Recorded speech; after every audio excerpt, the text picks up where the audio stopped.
Pozdrav dragi moji. Danas pravim Rafaelo kuglice, ali bez mlijeka u prahu, zato što ga ja ne podnosim. Pa evo, znači bitno vam je da izradite prvo margarin sa šećerom i vanilin šećerom. Kada to izradimo, dodat ćemo mljeveni keks, kokos i mlijeko. Sve ćemo sjediniti i onda ćemo uvaljati, znači, u brašno. Vi iznutra možete staviti, znači, lješnjak ili badem, već ko šta voli. Ja ću staviti samo par ove kao čokoladne kapljice unutra, čisto je to radi djece. Pa evo, znači, margarin.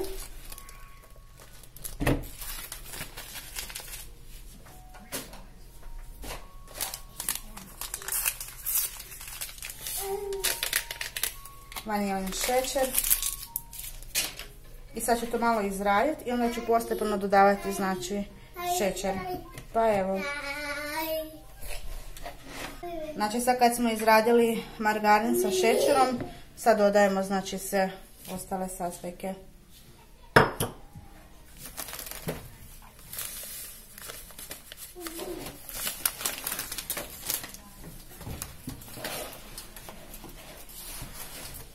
Eko.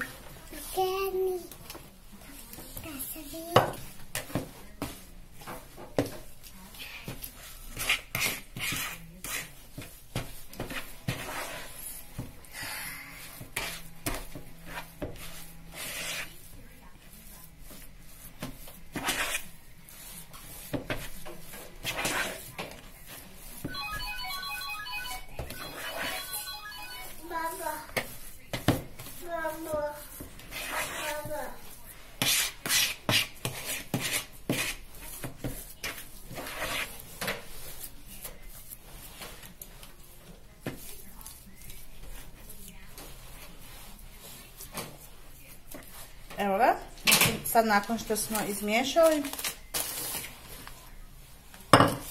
sipamo kokos.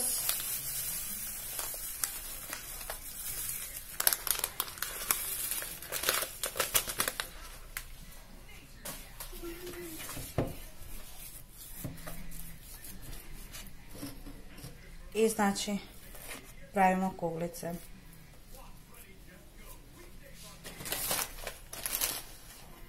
Evo, ja ću, znači, ovako staviti možda 2, 3.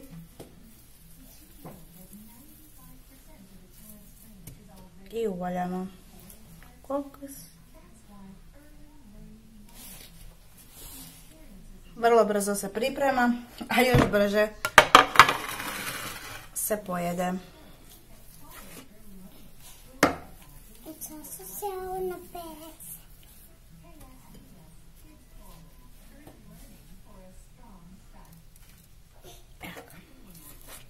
Znači tako, s tim da ću sad dati djeci da se malo oni igraju i muljaju, pošto vole s mamom raditi.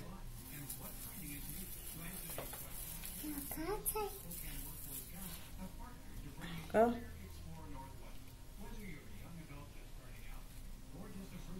Probajte, nadam se da će mi se svidjeti.